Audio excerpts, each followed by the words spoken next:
दोस्तों इमेजिन करो आप एक बोरिंग सी 9 to 5 जॉब में फंसे हुए हो। पूरा दिन ऑफिस की दीवारों के बीच निकल जाता है और घर सिर्फ सोने के लिए जाते हो। पर एक दिन अचानक आपकी आंख खुलती है और आप एक 2 साल के नन्हे से बच्चे के शरीर में होते हो। हमारा प्रोटैगनिस्ट वैन के साथ बिल्कुल यही होता है। वो होश में आते ही हैरान रह जाता है कि उसके हाथ इतने छोटे क्यों हैं। बिना वक्त गवाए वो पूरे कमरे में दौड़ने लगता है ये समझने के लिए कि आखिर ये हो क्या रहा है। वो सीधा खिड़की की तरफ भागता है और बाहर का नजारा देखकर उसकी आंखें फटी की फटी रह जाती हैं। एक शानदार मिडीवल कासल और एक पूरा शहर उसके सामने था। तभी उसकी मेड टिल घबराते हुए अंदर आती है। उसे लगता है कि वैन शायद खिड़की से बिना पैराशूट के स्काई डाइव करने का प्लान बना रहा है। वो उसे तुरंत नीचे उतारती है और डांटती है कि वहां खड़ा होना डेंजरस है। वैन बड़े आराम से कहता है कि वो बस सीनरी देखकर इतना खो गया था कि खुद को रोक नहीं पाया। टिल बेचारी शॉक में आ जाती है क्योंकि एक 2 साल का बच्चा इतनी फ्लुएंट इंग्लिश कैसे बोल रहा है। इस उम्र में तो इसे स्किबिडी टॉयलेट और फोर्टनाइट वाला ब्रेन रॉट देखना चाहिए था। जीनियस और रीइंकारनेशन। तभी वैन को धुंधली सी यादें आने लगती हैं कि वो पहले भी यहां रह चुका है। वो सोचा थोड़ा रिकैप कर ही लिया जाए, तो वो टिल को बताता है कि उसका नाम वैन नेफर्टियो है और उसके पिता मार्किस जाउपा है। यही नहीं, उसे अपने तीनों बड़े भाइयों के नाम भी याद है। टिल को लगता है कि भाई ये बच्चा तो न्यूटन का दूसरा रूप है। ब्रेकफास्ट का वक्त होता है और 3 मेड्स वैन को घेर लेती हैं उसे खाना खिलाने के लिए, क्योंकि वो है ही इतना क्यूट। वैन को ये अटेंशन काफी पसंद आ रही है। भले ही शरीर बच्चे का है पर दिमाग तो वही मिडिल एज्ड ठरकी वाला है ना। अचानक वैन के पिता जाउपा अपने बेटों से उनके दिन भर के प्लान्स पूछते हैं। बाकी सब तो अपनी पढ़ाई लिखाई के बारे में बताते हैं। फिर जाउपा वैन की तरफ मुड़ते हैं और पूछते हैं कि उसका क्या प्लान है। वैन बड़े सीरियस होकर जवाब देता है कि उसे अभी कुछ नहीं पता, इसलिए वो बेसिक्स से शुरू करेगा और अपने देश की हिस्ट्री और कल्चर को समझेगा। उसके भाई तो उसे ऐसे बोलते देख दंग रह जाते हैं, पर जाउपा जोर से हंसते हैं कि उन्होंने अपने सबसे छोटे बेटे को अंडर एस्टिमेट किया। उन्हें लगता है कि वैन उनकी और उनकी स्वर्गीय पत्नी की तरह फायर मैजिक में माहिर निकलेगा और उन्हें उससे काफी उम्मीदें हैं। वैन जानता है कि इस दुनिया में अलग अलग मैजिक एलिमेंट्स हैं, पर नोबल्स सिर्फ उन 4 एलिमेंट्स यानी कि फायर, वाटर, विंड और अर्थ को पसंद करते हैं जिनमें ऑफेंसिव पावर ज्यादा हो। बाकी सबको तो बेकार समझा जाता है। और उसके बाकी भाइयों के पास उन 4 में से ही एक एलिमेंट है, the hard path of a prodigy. उसी दिन बाद में टिल उससे देश के बारे में सीखता है। वो ये जानकर काफी एक्साइटेड होता है कि यहाँ कितनी सारी इंटेलिजेंट स्पीशीज हैं। टिल उसे बताती है कि वही पुराने एल्व्स, ड्वर्व्स और बाकी सब हैं, पर दूसरी मेट्स कहती हैं कि बच्चे को ये सब समझ नहीं आएगा। वैन उन्हें इग्नोरेंट बिचेस बोलकर इग्नोर करता है और टिल से मैजिक टूल्स के बारे में पूछने लगता है। टिल उसे मैजिक क्रिस्टल्स और रॉक्स के बारे में बताती है जो मैजिक स्टोर कर सकते हैं। जब वैन अभी सिर्फ बेसिक्स ही समझ रहा होता है, तभी पुराना बटलर एस्पर्टा उसके सामने किताबों का ढेर लगा देता है। वो कहता है कि प्रॉपर एजुकेशन शुरू करने से पहले ये देखना जरूरी है कि उसे कितना आता है। वैन उसकी डरावनी मूंछों यानी कि मुस्टैच को देखकर थोड़ा घबरा जाता है और कहता है कि उसे पढ़ना तो नहीं आता पर थोड़ी बहुत मैथ आती है। बटलर एकदम बेसिक सवाल पूछता है, 3 + 5 कितने होते हैं? जब वैन बिना उंगलियों पर गिने जवाब दे देता है तो बटलर इतना इंप्रेस हो जाता है कि वो खुद उसे पढ़ाने का फैसला करता है। वैन समझ जाता है कि अब उसकी बैंड बजने वाली है, और होता भी वही है। एस्पर्टा उसे सुबह से शाम तक पढ़ाता है, पर इसका फायदा ये होता है कि वैन सिर्फ कुछ ही हफ्तों में लिखना और पढ़ना सीख जाता है। Swords, skills and social status. वक्त गुजरता है और जब वैन 4 साल का होता है तो उसकी स्वर्ड्समैनशिप ट्रेनिंग शुरू होती है। उसका पहला पार्टनर टिल होती है जो ऐसे डॉज करती है जैसे उसे वैन की लकड़ी की तलवार से एलर्जी हो। एक भी शॉट ना मार पाने की वजह से वैन घुटनों के बल गिर जाता है और टिल उसे चढ़ाती है कि वो जीत गई। वैन गुस्से में उसके पीछे भागता है, पर बाकी जलन वाली मेड्स टिल को पकड़ लेती हैं क्योंकि उनके हिसाब से वो एक नोबल की बेइज्जती कर रही हैं। वो वैन से कहती हैं कि उसे सजा दो, पर वैन कहता है कि कोई बात नहीं। पर मेड्स की सुई वहीं अटकी रहती है, तो वैन बस टिल के माथे पर एक हल्का सा फ्लिक करता है और कहता है कि लो, इंसाफ हो गया। अगले 1 साल तक वैन तलवारबाजी पर फोकस करता है। 5 साल की उम्र तक वो सीनियर स्टूडेंट्स को भी हरा देता है, क्योंकि वो तो बेचारे बच्चे हैं और ये एक मैच्योर दिमाग वाला आदमी। बाकी स्टूडेंट्स हैरान है कि वैन ना सिर्फ कॉम्बैट में जीनियस है, बल्कि उन जैसे लोअर स्टेटस वाले लोगों के साथ भी कितना तमीज से पेश आता है। तभी नाइट कमांडर का डेप्यूटी डी वहां आता है और वैन के हाथ चेक करता है। वो देखता है कि वैन के हाथ बहुत स्मूथ है, कोई निशान यानी कि कैलिसेस नहीं है, तो वो हैरान होता है कि बिना प्रैक्टिस के ये इतना अच्छा कैसे हो गया। वैन बताता है कि वो पढ़ाई में इतना बिजी रहता है कि ट्रेनिंग का वक्त ही नहीं मिलता। तब डी मजे मजे में बता देता है कि मार्केस ने ही एस्पर्टा को ऑर्डर दिया था कि वैन की पढ़ाई को 3 गुना मुश्किल कर दिया जाए। वैन के लिए ये एक शौक था, पर अब उसे समझ आया कि उसकी क्लासेस इतनी लंबी क्यों थीं। डी उसे ऑफर करता है कि अगर वो चाहे तो वो मार्केस से बात करके उसकी पढ़ाई कम करवा देगा ताकि वो देश का सबसे बड़ा स्वॉर्ड्समैन बन सके। वैन कहता है कि उसे दोनों चीजें करनी है, तो डी उसे खुद ट्रेन करने का फैसला करता है। वो कहता है कि वो बच्चा समझकर उस पर रहम खाएगा, पर यह किसी पॉलिटिशियन के वादे से भी बड़ा झूठ था। The outside world calls. D की ट्रेनिंग बहुत ही खतरनाक थी, पर फिर भी वैन अपनी इस नई जिंदगी को एंजॉय कर रहा था। एक और साल बीत गया और अब 6 साल का वैन पूरे इलाके में एक जीनियस के नाम से जाना जाता था। पर किताबों और तलवार के बीच रहकर वो थक गया था। तो एक दिन वो टिल से कहता है कि उसे बाहर जाना है। टिल उसे 2 नाइट्स के साथ मार्केट ले जाती है। वैन अलग अलग तरह की शॉप्स देखकर बहुत खुश होता है। तभी उसकी नज़र एक बड़ी सी बिल्डिंग पर पड़ती है। टिल बताती है कि ये मैरी चेंबर ऑफ कॉमर्स है, जो पूरे देश की सबसे बड़ी कंपनी है। वैन को समझ आता है कि ये इस दुनिया का वॉलमार्ट है। अचानक वो देखता है कि एक आदमी एक गंदे से बच्चे को घसीट रहा है। वो आदमी वैन को कहता है कि इधर मत देखो, कोई तमाशा नहीं चल रहा। ये सुनते ही वैन के नाइट्स अपनी तलवारें निकाल लेते हैं उस आदमी का सर कलम करने के लिए जिसने एक नोबल की इंसल्ट करने की जुर्रत की। भाइयों, वैन उन्हें तुरंत रोक लेता है और उस आदमी से पूछता है कि वो उस बच्चे को ऐसे घसीटकर कहाँ ले जा रहा है। वो घमंडी आदमी बड़े होश में जवाब देता है कि वो अपने ही बेटे को स्लेवरी में बेचने जा रहा है और कोई उसे रोक नहीं सकता। वैन के लिए ये न्यूज़ किसी झटके से कम नहीं थी, पर टिल उसे समझाती है कि इस दुनिया में गरीब लोग अक्सर थोड़े एक्स्ट्रा कैश के लिए अपने बच्चों को बेच देते हैं। वैन को ये सुनकर घिन आती है, पर इससे पहले कि वो कुछ बोल पाता, वहां एक टैंड मम्मी एंट्री मारती है, जो माकी के सबसे छोटे बेटे को देखकर काफी एक्साइटेड हो जाती है। टिल बड़े गर्व से वैन का फैमिली क्रश दिखाती है, जिस पर वो लेडी अपना इंट्रोडक्शन देती है कि उसका नाम रोजली है और वो मैरी चेंबर ऑफ कॉमर्स से है। वैन बिना टाइम वेस्ट किए रोजली से पूछता है कि उस नीले बालों वाले लड़के की कीमत क्या होगी। रोजली एक नजर उस बच्चे पर डालती है और उसके बाप से पूछती है कि क्या इसके पास कोई मैजिक एट्रीब्यूट है। बाप जवाब देता है कि इसके पास चोरी करने वाला मैजिक है। तो रोजली कहती है कि भाई, इसके तो सिर्फ 3 बड़े सिल्वर कॉइन्स ही मिलेंगे। ये सुनकर वो बुद्धा हरामी गुस्से में आ जाता है और अपने बेटे को लातों से पीटने लगता है, ये कहकर कि तू इतना यूजलेस है कि तेरी कीमत तो सोफी रेन के मंथली ऑमलेट सब्सक्रिप्शन से भी कम है। रोजली उसे थोड़ा रहम करने को कहती है, पर वो उसे किसी और दुकान पर ले जाने की जिद करता है ताकि बेहतर रेट मिल सके। तभी वैन बीच में आकर ऑफर देता है कि वो उस लड़के को 5 सिल्वर कॉइन्स में खरीद लेगा और वो लालची बुद्धा तुरंत मान जाता है। वैन उस लड़के को आजाद करता है और उसका नाम पूछता है। वो लड़का बिना डरे वैन का हाथ पकड़कर खड़ा होता है और अपना नाम काम बताता है। वैन उसे कहता है कि अब तुम जहां चाहो जा सकते हो, पर टिल हैरान होकर पूछती है कि अभी तो इसे खरीदा है, तो इसे जाने क्यों दे रहे हो। वैन कहता है कि वो बस उसकी मदद करना चाहता था। फिर उसे पता चलता है कि काम का इस दुनिया में कोई नहीं है, तो वो उसे अपने मैंशन ले जाने का फैसला करता है। पर नाइट्स उसे समझाते हैं कि बिना किसी पहचान के वो उसे मैंशन नहीं ले जा सकते, उसे एक स्लेव की तरह ही साथ रखना पड़ेगा। अब वैन तो ठहरा मॉडर्न दिमाग वाला बंदा जो स्लेवरी से नफरत करता है। उसे ये सुनकर दुख होता है, पर जब काम खुद इसके लिए राजी हो जाता है तो वैन मान जाता है। रोजली उन्हें रोकती है और कहती है कि कॉन्ट्रैक्ट फाइनलाइज करना पड़ेगा। वो दोनों का हाथ पकड़ती है और एक स्पेल कास्ट करती है, जिससे काम के हाथ के पीछे एक टैटू बन जाता है। ये इस बात का सबूत था कि अब वो वैन का सेवक है। वैन काम को मैंशन ले आता है और वो जल्द ही एक लॉयल और टैलेंटेड सर्वेंट बन जाता है। एक दिन काम वैन के पास आता है और बताता है कि डी उसे ढूंढ रहा है। वैन उसे एक कुकी की रिश्वत देता है ताकि वो डी से झूठ बोल दे कि वैन यहाँ नहीं है। काम कुकी तो खा लेता है, पर कहता है कि डी को पता है आप यहीं हो। फिर भी वैन उसे कहता है कि कोई ना कोई कहानी पका देना। तभी वैन नोटिस करता है कि काम ने वो ग्लव्स नहीं पहने जो उसने दिलाए थे। काम कहता है कि वो अपना टैटू दुनिया को दिखाना चाहता है, क्योंकि ये सबूत है कि वो वैन की सेवा करता है। पर जैसे ही वैन कहता है कि उसे उसका ग्लव्स पहनना ज्यादा पसंद आएगा, काम तुरंत मान जाता है। तभी डी दरवाजा खटखटाता है और काम बाहर जाके कह देता है कि वैन यहाँ नहीं है। डी कहता है कि अभी एक नौकर ने उसे अंदर जाते देखा है। तो काम पलटकर जवाब देता है कि उसने जरूर दिन दहाड़े नशा कर रखा होगा, श्रूम्स। डी को शक होता है क्योंकि काम के मुंह पर कुकी के क्रम्स लगे थे, पर वो तुरंत मुंह साफ करके कहता है कि शायद आपने नशा किया है जो आपको ये सब दिख रहा है। डी उस स्लेव लड़के की हिम्मत देखकर इंप्रेस हो जाता है कि वो अपने मास्टर के लिए उससे भी भिड़ गया, इसलिए वो वैन की जगह काम को ही रगड़ने का फैसला करता है। 2 साल और बीत जाते हैं और वैन अब 8 साल का हो गया है, यानी उसकी अप्रेजल सेरेमनी का वक्त आ गया है। सबको उससे बहुत उम्मीदें हैं। लोग चाहते हैं कि वो उनका अगला लॉर्ड बने, क्योंकि वो जीनियस होने के साथ साथ बहुत नेक दिल भी है। उसके पिता को पूरा यकीन है कि वैन के पास फायर मैजिक होगा, पर उनकी सारी उम्मीदें मिट्टी में मिल जाती हैं जब पता चलता है कि वैन के पास प्रोडक्शन मैजिक है। जाओपा कहता है कि नोबल्स के लिए ये सबसे घटिया मैजिक है, क्योंकि इससे सिर्फ रॉ मटेरियल और इमेजिनेशन से तलवारें और सामान बनाया जाता है।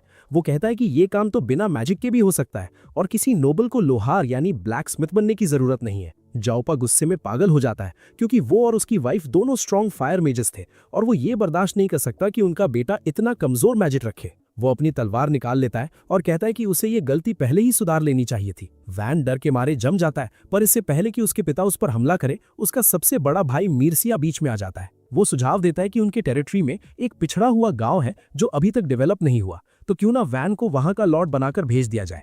जाओपा वजह पूछता है तो मीरसिया बताता है कि उस नेमलेस गांव में सिर्फ 100 लोग हैं, वहां कुछ भी नहीं है और उत्तर में पहाड़ों पर खतरनाक मॉन्स्टर्स हैं। साथ ही पड़ोस में दूसरे नोबल की जमीन है और दुश्मन किंगडम जेलेनेटा भी वहीं पास में है। जाओपा को ये प्लान पसंद आता है क्योंकि वो गांव नया है और वहां के लोग उनके लॉयल नहीं है, तो अपने परिवार के किसी सदस्य को भेजना एक अच्छा फैसला होगा। वो मीर्सिया की तारीफ करता है कि उसने अपने परिवार के इस कलंक का एक सही उपयोग ढूंढ लिया और वैन को तुरंत निकलने का ऑर्डर देता है। सबके जाने के बाद मीर्सिया वैन से माफी मांगता है कि उसने इतनी मुश्किल जगह उसे भेजा, पर वो उसे अपने पिता के हाथों मरने से बचाना चाहता था। वैन उसे जान बचाने के लिए थैंक यू कहता है और मीर्सिया वादा करता है कि वो वैन की हर संभव मदद करेगा। वैन अपनी पैकिंग शुरू करता है और टिल मार्किस पर काफी गुस्सा होती है, पर वैन कहता है कि वो एक्चुअली खुश है क्योंकि वहां उसे काफी फ्री टाइम मिलेगा।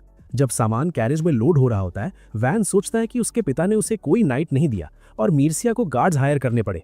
पहले सिर्फ काम को साथ जाने की इजाजत थी, पर मीर्सिया की वजह से अब टिल भी साथ जा रही है। अचानक डी वहां आता है और कहता है कि वो भी साथ चल रहा है ताकि वैन की ट्रेनिंग पूरी कर सके। वैन बिल्कुल नहीं चाहता कि डी चले और कहता है कि पिता ने मना किया है। डी कहता है कि उसे ऐसी कोई खबर नहीं मिली और वो अपने साथ 2 और नाइट्स भी लाता है। यही नहीं, बटलर एस्पार्ता भी वहां आ जाता है और बताता है कि उसने मैंशन से अर्ली रिटायरमेंट ले लिया और अब वो वैन के साथ चलकर उसे पढ़ाना जारी रखेगा। जैसे ही कैरेज आगे बढ़ना शुरू करती है, वैन थोड़ा उदास महसूस करता है क्योंकि उसके बाप ने उसे इतनी खुफिया तरीके से शहर से निकाला है कि वो अपना फैमिली क्रेस्ट तक यूज नहीं कर सकता। पर भाई ट्विस्ट तो देखो, पूरा शहर उसे विदा करने के लिए इकट्ठा हो गया है क्योंकि नाइट्स ने बड़े बड़े बैनर्स उठा रखे हैं जिन पे लिखा है कि वैन जा रहा है। वैन ये देखकर पैनिक हो जाता है और पूछता है कि ये सब क्या नौटंकी है। नाइट्स बताते हैं कि वो बस डी के ऑर्डर्स फॉलो कर रहे हैं और जब तक वो नहीं बोलता बैनर्स नीचे नहीं होंगे। पर प्रॉब्लम ये है कि डी अभी घोड़े बेचकर सो रहा है। खैर, पूरा शहर वैन को बाय बाय कहता है और वैन उनसे वादा करता है कि वो एक दिन जरूर वापस आएगा। थोड़ी देर बाद वैन एक छोटी सी लकड़ी की टहनी यानी ट्विग उठाता है और अपना प्रोडक्शन मैजिक यूज करके उसे एक असली तलवार में बदल देता है। अब भाई वुड को मेटल में बदलने के लिए पता नहीं कौन सा न्यूक्लियर रिएक्शन लगता होगा, पर हमारा प्रोटैगनिस्ट तो जीनियस है ना। काम और टिल ये देखकर दंग रह जाते हैं और वैन कहता है कि वो बस ये चेक कर रहा था कि इस बेकार कहे जाने वाले मैजिक का कोई ढंग का यूज है या नहीं। तभी टिल बताती है कि वो गांव के पास पहुंच गए हैं। वैन एक्साइटमेंट में काम से कहता है कि अगर उसे गांव की जिंदगी पसंद ना आए तो वो वापस मैंशन जा सकता है। वो उसका स्लेव कॉन्ट्रैक्ट खत्म करने को भी तैयार है और कहता है कि वो मिर्सिया की सेवा कर सकता है जो उसका ख्याल रखेगा। काम तुरंत बना कर देता है और कहता है कि वो वैन की सेवा करने की कसम खा चुका है और आखिरी दम तक उसके साथ रहेगा। वैन थोड़ा ऑकवर्ड फील करता है क्योंकि ये तो किसी प्रपोजल जैसा साउंड कर रहा था और पिछली लाइफ में तो उसे ऐसा कुछ कभी सुनने को मिला नहीं। अचानक कैरेज जोर से झटका खाती है और रुक जाती है। वैन खिड़की से बाहर झांक कर देखता है कि माजरा क्या है। एक नाइट बताता है कि आगे लफड़ा हो गया है, गांव पर बैंडिट्स ने हमला कर दिया है। वैन तुरंत मीटिंग बुलाता है। डी बताता है कि ये बैंडिट्स लड़ने में माहिर है और बेचारे गांव वाले उनका मुकाबला नहीं कर पाएंगे। टोटल 50 बैंडिट्स हैं और भले ही एक मोटी लकड़ी की दीवार उन्हें अंदर आने से रोक रही है, पर वो बाहर से तीर चलाकर लोगों को मार रहे हैं। डी कहता है कि अगर वो सब मिलकर लड़े तो बैंडिट्स को भगा सकते हैं, पर एडवेंचरर्स का लीडर ऑर्थो साफ मना कर देता है। उसका कहना है कि उसका काम सिर्फ वैन को गांव तक पहुंचाना है और वो अपने लड़कों को ऐसी खतरनाक लड़ाई में नहीं झोंकेगा जहां उनका पल्ला हल्का हो। डी आर्ग्यू करता है कि ये लोग वैन की प्रजा बनने वाले हैं, तो उन्हें बचाना उनका फर्ज है। ऑर्थो ताना मारता है कि ये नोबल वाली बातें आपको शोभा देती हैं, पर हम एडवेंचरर्स हैं और हम पे ये लॉजिक काम नहीं करता। डी के पास इसका कोई जवाब नहीं होता, तो वो ऑर्थो से कहता है कि वो वैन की रक्षा करे, जबकि वो और उसके नाइट्स बैंडिट से भिड़ेंगे। उसे पता है कि वो शायद जिंदा ना बचें, इसलिए वो एडवेंचरर से कहता है कि अगर जरूरत पड़े तो वैन को लेकर वापस शहर भाग जाना। लेकिन एस्पार्ता इस बेवकूफ़ी भरे प्लान को रिजेक्ट कर देता है। वो सबको बताता है कि भले ही वो एक मामूली नौकर दिखता हो, पर वो असल में एक एलिमेंटल मेज है और वो उन्हें ये लड़ाई जितवाएगा। किसी को यकीन नहीं होता, पर एस्पार्टा अनाउंस करता है कि वो एक मिट्टी की दीवार बनाएगा और एडवेंचरर्स उसके पीछे से हमला करेंगे। इससे बैंडिट्स का ध्यान भटक जाएगा और डी अपने नाइट्स के साथ साइड से अटैक करेगा। एस्पार्टा का मानना है कि जब बैंडिट्स हर तरफ से घिर जाएंगे तो वो भाग खड़े होंगे। वैन उससे पूछता है कि क्या वो पीछे रहकर अकेले लड़ने वाला है। बुढ़ा बटलर कहता है कि हाँ, उसे बैंडिट्स का ध्यान अपनी तरफ खींचने के लिए अटैक करते रहना होगा। वैन कहता है कि ये बहुत रिस्की है, पर एस्पार्टा एक शानदार मौत मरना चाहता है। वैन गुस्से में कहता है कि मेरे परिवार की इतने सालों तक सेवा करने के बाद मैं तुम्हें ऐसे मरने नहीं दे सकता और ना ही मैं नाइट्स की बलि देना चाहता हूँ। वो जानता है कि अगर डी और एस्पार्टा मर गए तो वो अकेले गांव डेवलप नहीं कर पाएगा और उसके बाप उसे फेलियर के लिए एग्जीक्यूट करवा देगा। इसलिए वैन एक नया आइडिया निकालता है और कहता है कि डीकॉय वो खुद बनेगा। सब शौक हो जाते हैं। टिल तो साफ मना कर देती है और कहती है कि उसकी जगह वो जाएगी और काम भी तैयार हो जाता है। वैन कहता है कि वो अपने किसी भी प्यारे को मरते हुए नहीं देख सकता, इसलिए डीकॉय वही बनेगा। उसका प्लान है कि वो कैरेज लेकर सीधा बैंडिट्स के बीच घुस जाएगा ताकि बाकी सबको साइड से अटैक करने का मौका मिले। डी को ये बहुत रिस्की लगता है, पर वैन उसे याद दिलाता है कि ट्रेनिंग उसने ही दी है, तो वो इतनी जल्दी नहीं मरेगा, और अगर मर भी गया तो अपनी प्रजा के लिए जान देना एक नोबल के लिए सबसे बड़ा सम्मान है। वो अपनी तलवार निकालता है और डी से कहता है कि अगर वो मारा जाए तो उसकी बॉडी वहीं छोड़ देना, क्योंकि वो नहीं चाहता कि उसकी मौत से उसके खानदान का नाम खराब हो। वैन की ये बातें ऑर्थो के दिल को छू जाती हैं। उसे पहले लगता था कि ये नोबल का बेटा कोई घमंडी अमीरजादा होगा, पर जब वैन ने खुद आकर उससे तमीज से बात की और उसे बैडएस बोला तो उसका नजरिया बदल गया था। अब वैन को अपनी जान जोखिम में डालते देख ऑर्थो का ज़मीर जाग जाता है और कहता है कि वो भी लड़ेगा। वैन कहता है कि ये तुम्हारे कॉन्ट्रैक्ट में नहीं है, पर ऑर्थो जवाब देता है कि एक बच्चे को खतरे में डालकर मैं खुद को बैडएस कैसे कह सकता हूँ। उसके साथी भी मान जाते हैं और डी भी आगे आता है ये कहते हुए कि अपने लॉर्ड को अकेले खतरे में डालकर वो जिंदा नहीं रह सकता।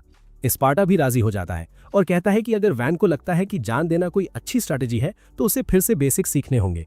वो तुरंत कुछ ही सेकंड्स में एक मिट्टी की दीवार खड़ी कर देता है और सबको अपनी पोजीशंस पर भेज देता है। ऑर्थो और उसका एक तगड़ा साथी एक तरफ से निकलते हैं और डी दूसरी तरफ से। इधर बाकी एडवेंचरर्स दीवार के पीछे से तीर चलाकर बैंडिट्स की भीड़ कम करने लगते हैं। बैंडिट्स का लीडर उन्हें दीवार के पीछे वाले लोगों पर अटैक करने का ऑर्डर देता है। तभी डी वहां तूफान की तरह आता है और एक साथ कई बैंडिट्स को साफ कर देता है। ऑर्थो और नाइट्स भी हमले में शामिल हो जाते हैं। माहौल इतना डरावना हो जाता है कि जब डी अपनी मेनेसिंग ऑरा निकालता है तो बैंडिट्स की डर के मारे पैंट गीली हो जाती है और वो भागने लगते हैं। बैंडिट लीडर समझ जाता है कि वो ऐसे नहीं जीत पाएगा, तो वो गुस्से में दीवार की तरफ भागता है। ऑर्थो सबको अलर्ट करने की कोशिश करता है पर कोई रिएक्ट नहीं कर पाता। वो साइक्लॉप्स जैसा दिखने वाला गुंडा अपनी भारी कुल्हाड़ी एक मासूम लड़के पर चलाने ही वाला था, तभी वैन एंट्री मारता है और उसे ताना मारकर उसका ध्यान भटका देता है। वैन बड़े स्वैग से उस बड़े आदमी की टांगों के बीच से निकलता है और पीछे से उसके घुटनों पर वार करके उसे जमीन पर गिरा देता है। काम भी पीछे नहीं रहता, वो छलांग लगाकर सीधा उस बैंडिट लीडर की कुल्हाड़ी को एक सीढ़ी की तरह यूज करता है और उस पर एक खतरनाक फिनिशिंग ब्लो दे देता है। कुछ ही देर में सारे बचे कुचे बैंडिट्स पकड़े जाते हैं और सबसे अच्छी बात यह थी कि वैन की टीम का एक भी बंदा नहीं मरा। ऑर्थो इस बात से काफी खुश है कि उन्हें बेस्ट पॉसिबल रिजल्ट मिला और वो कहता है कि जैसे ही पेमेंट मिल जाएगी उनका काम यहाँ खत्म हो जाएगा। पर अब वो बैन को लेकर थोड़ा क्यूरियस है। उसे बैन में एक बहुत बड़ा पोटेंशियल दिखता है, इसलिए वो अपनी टीम से पूछता है कि क्या वो यहाँ रुककर देखना चाहते हैं कि ये बच्चा इस नेमलेस विलेज का क्या करता है। उसके आधे सदस्य तो मना कर देते हैं क्योंकि उन्हें लगता है कि इस गांव में उतना पैसा नहीं है, पर उसकी कोर टीम वहीं रुकने का फैसला करती है क्योंकि उन्होंने बैन को एक्शन में देखा है और उन्हें यकीन है कि ये कोई आम बच्चा नहीं है। वो बैन में इन्वेस्ट करना चाहते हैं क्योंकि उन्हें पूरा भरोसा है कि ये लड़का एक दिन बहुत नाम कमाएगा और तब वो अपने सारे लॉयल्टी पॉइंट्स कैश कर पाएंगे। दूसरी तरफ टिल बैन को पकड़कर जोर जोर से झंझोड़ देती है क्योंकि उसने अपनी जान खतरे में डाली थी और वो कहती है कि अगली बार ऐसा कुछ हुआ तो खतरे में कूदने का काम उसका होगा। तभी डी और बाकी सब वहां आते हैं और बैन को बताते हैं कि सारे विलेजर्स गेट पर जमा हो गए हैं। वैन बड़े गर्व और उम्मीद के साथ गांव में कदम रखने का फैसला करता है, पर जैसे ही वो गांव को देखता है उसकी उम्मीद थोड़ी ठंडी पड़ जाती है क्योंकि वहां के लोग बहुत कमजोर और हालत बहुत खराब दिख रही थी। विलेज चीफ वैन का स्वागत करते हैं और उनकी जान बचाने के लिए थैंक यू कहते हैं और वैन का पहला सवाल यही होता है कि क्या इस गांव पर पहले भी हमले हुए हैं। वो बुढ़ा आदमी हाँ में सिर हिलाता है और बताता है कि इस साल ही उन पर कई बार अटैक हो चुका है। वैन इसका कारण पूछता है तो चीफ बताते हैं कि पहले ये गांव किसी और टेरिटरी का हिस्सा था जहां नाइट्स रेगुलरली पेट्रोल करते थे, पर जब से ये फर्डियो फैमिली के अंडर आया है तब से किसी ने उनकी सुध तक नहीं ली।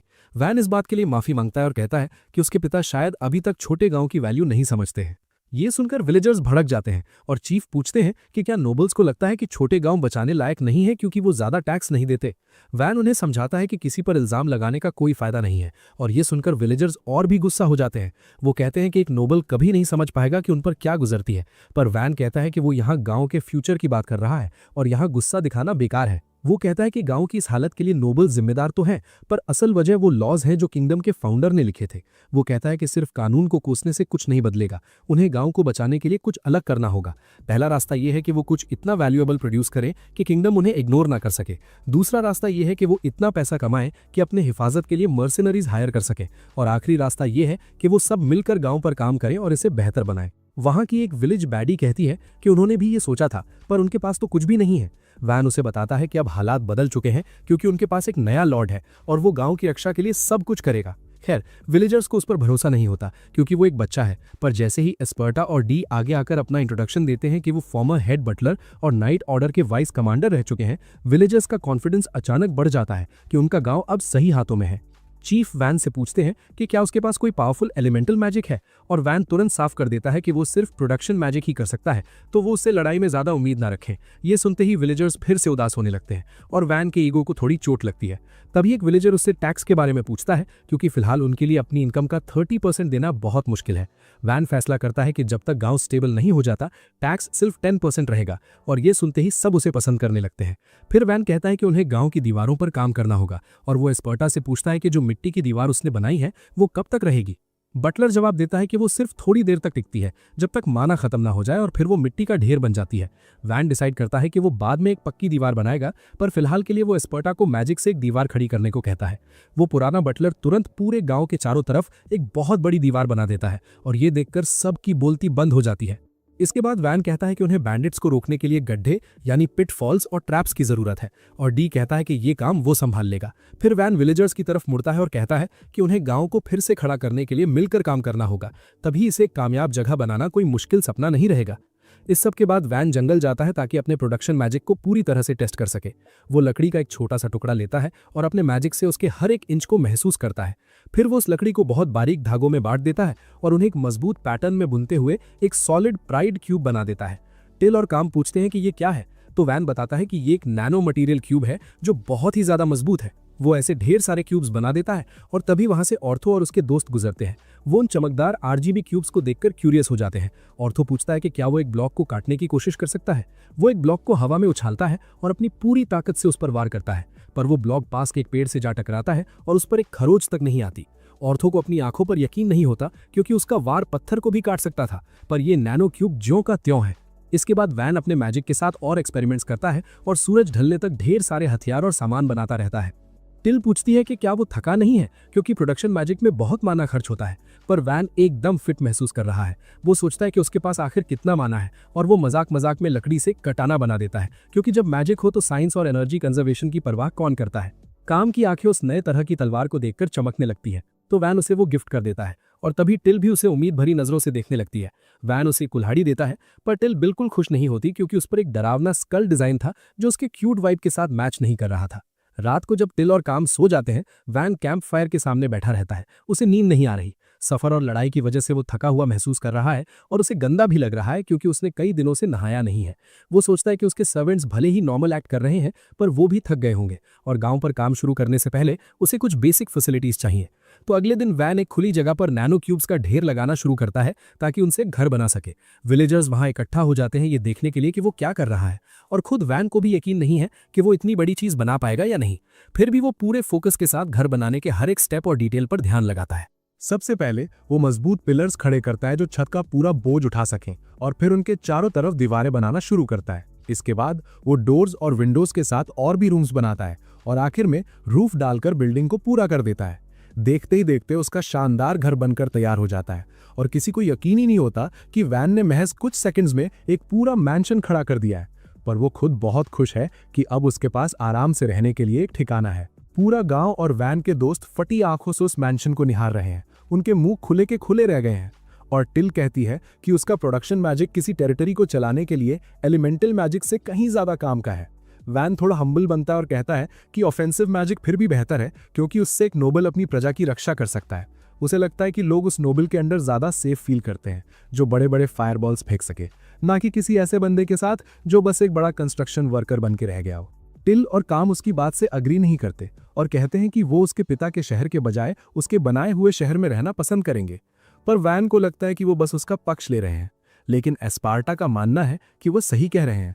वो वैन को समझाता है कि जंग के वक्त शायद लोग अटैक करने वाले नोबल्स को पसंद करें, पर शांति के समय उसकी ये एबिलिटी डेवलपमेंट के लिए सबसे बेस्ट है। डी, ऑर्थर और बाकी लोग भी वही बात कहते हैं, और वो वैन से कहते हैं कि ये कितना अनबिलीवेबल है कि उसने उसैन बोल्ट की स्पीड से भी तेज एक पूरा घर बना दिया। वैन उन्हें कहता है कि अगर वो लकड़ी लेकर आए तो वो उनके लिए भी घर बना सकता है, और ये सुनते ही डी और ऑर्थो दोनों में आग लग जाती है कि कौन सबसे पहले लकड़ी जमा करके अपना घर बनवाएगा। खैर, सिर्फ वही नहीं है जिन्हें नया घर चाहिए। गांव का चीफ भी बड़े डरते डरते वैन से पूछता है कि अगर विलेजर्स भी लकड़ी ले आए तो क्या वो उनके लिए भी घर बना देगा।